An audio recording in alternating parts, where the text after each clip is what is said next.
Until 2025, the San Antonio Spurs held the best win percentage in NBA history. Their coach, Greg Popovich, is the winningest coach of all time. People say Pop isn't just the Spurs, he's the NBA. From 1997, when they drafted the greatest power forward ever, Tim Duncan, to 2017, San Antonio piled up 50-plus wins in 17 straight non-lockout seasons. They never beat themselves, and that wears opponents down.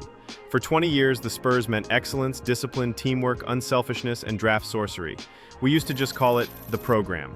How did they sustain that long? This is the story of the Spurs way, how a small market team became the longest tenured dynasty in NBA history. They began as the Dallas Chaparrals in 1967, hooping in the ABA. In '73, the franchise moved to San Antonio and became the Spurs. 3 years later, they joined the NBA. Unlike the Pacers and Nets, who struggled after the merger, the Spurs sprinted out. 7 straight playoff appearances, led by the Iceman, George Gervin, 4 scoring titles, 3 conference finals. When Gervin and Artis Gilmore aged out, San Antonio missed the playoffs for just the second time in franchise history and won the ultimate consolation, the #1 pick in 1987. The San Antonio Spurs select David Robinson from Navy.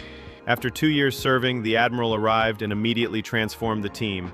56 wins in 1990, 35 more than the year before, the biggest turnaround the league had seen.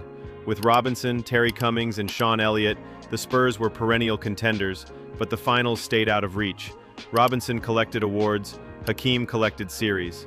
"I thought I defended him pretty well," Robinson said.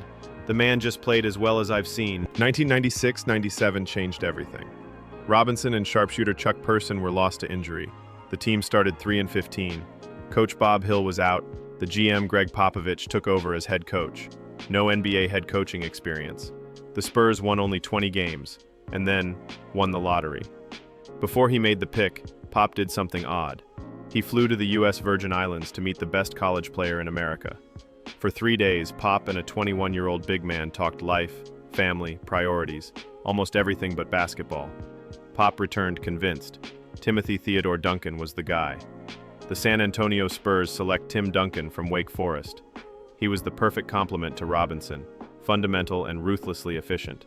Duncan's rookie line: 21 points, 12 boards, 2.5 blocks on 55%. San Antonio improved by 36 wins, breaking their own turnaround record. Duncan won Rookie of the Year, made All-NBA First Team, and finished top 5 in both MVP and DPOY voting. They lost in round 2 to a deeper Jazz team, so Pop added spacing. Mario Elie and Steve Kerr, targets when the Twin Towers drew doubles. With 5 combined blocks per night and the league's top defense, the Spurs rolled through the lockout '99 season at 37-13 and then demolished the playoffs, just 1 loss in 3 series, to reach their first finals. The 8-seed Knicks, already a miracle, lost Patrick Ewing to an Achilles. Tim averaged 27 and 14, and the Spurs defense held New York to 79 points per game. San Antonio won 4-1. Duncan was Finals MVP. Pop's joke to Jeff Van Gundy after the horn captured the truth. "I've got Tim, and you don't." In 2000, Duncan and Robinson were All-Stars and All-NBA, but a late-season knee injury to Tim sank them against the Suns. In 2001, they had the league's best record in defense. Duncan finished 2nd in MVP and 3rd in DPOY. They shook off the Wolves and Mavs, then got swept by Shaq and Kobe. Elliott retired. Robinson neared the end. The roster aged. Pop and R.C. Buford injected youth. Enter Tony Parker, the 28th pick from France. In those days, many in the league doubted European guards. The Spurs did not. Owner Peter Holt wasn't the richest. The front office couldn't shop in the same aisles. So they shopped smarter. Intelligence, cultural fit, coachability. They valued what others ignored. With Chip Engelland, they built shooters. With continuity at the top, owner, coach, GM in lockstep, they almost never missed in the draft.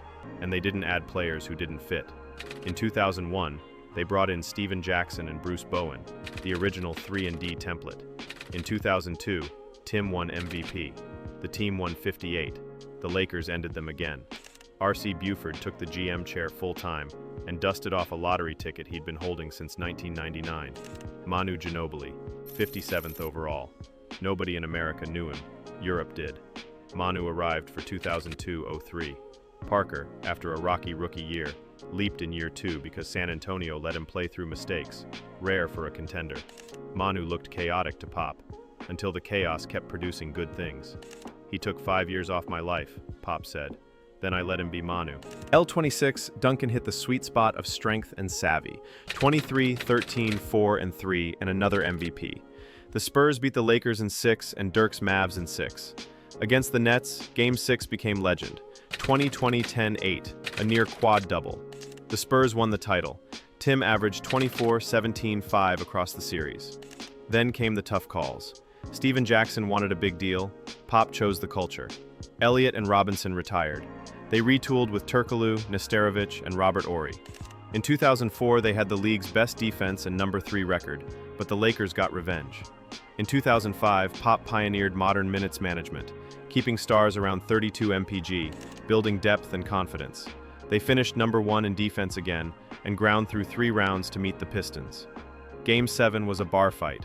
Duncan told the locker room, "We're not losing." He scored 25, Manu 23, Horry hit the timely threes. Spurs by 7. Duncan's 3rd Finals MVP. 2006 brought a franchise-best 63 wins, but Dallas edged them in 7 despite Duncan's monster 41-15-6 in the finale. Most teams overreact. The Spurs don't. In 2007, they kept the core and added Oberto, Udra, Elson. The We Believe Warriors took out Dallas. San Antonio survived the Suns after the controversial Diaw-Amari suspensions, then beat Utah. In the finals, LeBron dragged an undermanned Cavs roster to the stage, but the Spurs machine overwhelmed them. Sweep. Tony Parker averaged 24 and became the first European Finals MVP. 4 titles in 8 years. Dynasty, undeniably. Then came the bruises. 2008, L to Kobe's Lakers, WCF. 2009, out in round 1 to Dallas. 2010, swept by Phoenix. 2011, 61 wins, then an 8-1 upset by Memphis. It looked over, but Tony Parker was entering his prime, and under Chip Engelland, his jumper became a weapon. The Spurs traded Pop's favorite, George Hill, for Kawhi Leonard. Huge hands, quiet demeanor, relentless defense, and, with work, a shot. They mined value. Danny Green from the G League to a knockdown wing, Patty Mills from China to bench fire, Boris Diaw from Charlotte exile to point forward glue, plus Splitter and Bonner. In 2012, they had the West's best record and swept 2 rounds, then lost to OKC's young Thunderheads. But the engine was fully rebuilt. 2013 brought a finals rematch with LeBron's Heat. The Spurs were up 3-2 and up 5 inside a minute of Game 6. The trophy literally rolled toward the floor. Then, a missed free throw, an offensive rebound, a kickout, Ray Allen, corner, history, overtime loss. In Game 7, Tim missed a bunny to tie. LeBron buried the mid-range to clinch. Most analysts called it San Antonio's last gasp. Pop and the Spurs did what they always do: adjust. The early Duncan Spurs dragged you into the mud and funneled you to Tim. The late Duncan Spurs went European. Pace, space, cut, swing, good to great. They added Marco Bellinelli and gave Kawhi more usage. In 2014, their top scorer averaged under 17, but 8 players were over 9. Dallas, Portland, OKC fell. In the rematch, Miami couldn't keep up with the ball movement. San Antonio shot 53% from the field and 47% from 3 in the finals. 5 games. Kawhi Leonard, Finals MVP, with 61% FG and 58% from 3, all while hounding LeBron. It was team basketball at its most beautiful. 2015. 39-year-old Tim made All-NBA. Kawhi won DPOY. The Clippers edged them in 7. 2016. They signed LaMarcus Aldridge, 167, posted a historically great net rating, then lost to OKC. Tim Duncan retired. As Boris Diaw said, the franchise had adopted Tim's personality: quiet, team first, relentlessly professional, and it had been a blessing for nearly 2 decades. Even without Tim, the Spurs hit 60+ again. Kawhi averaged 25 and looked like the best two-way force alive. In the 2017 WCF versus the KD Warriors, San Antonio led by 21 in Game 1, Kawhi cooking, until Zaza Pachulia slid under his landing space. Ankle sprain, series swing, sweep. It turned out to be Kawhi's last playoff game as a Spur. In 2018, a lingering quad and a trust fissure widened.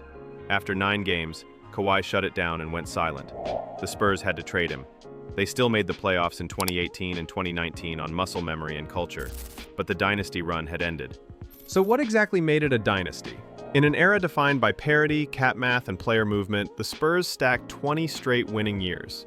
The only real cross-sport analog is the New England Patriots. 2 decades of aligned leadership, talent identification and development, coach-star synchronicity, and a culture that didn't tolerate ego above team.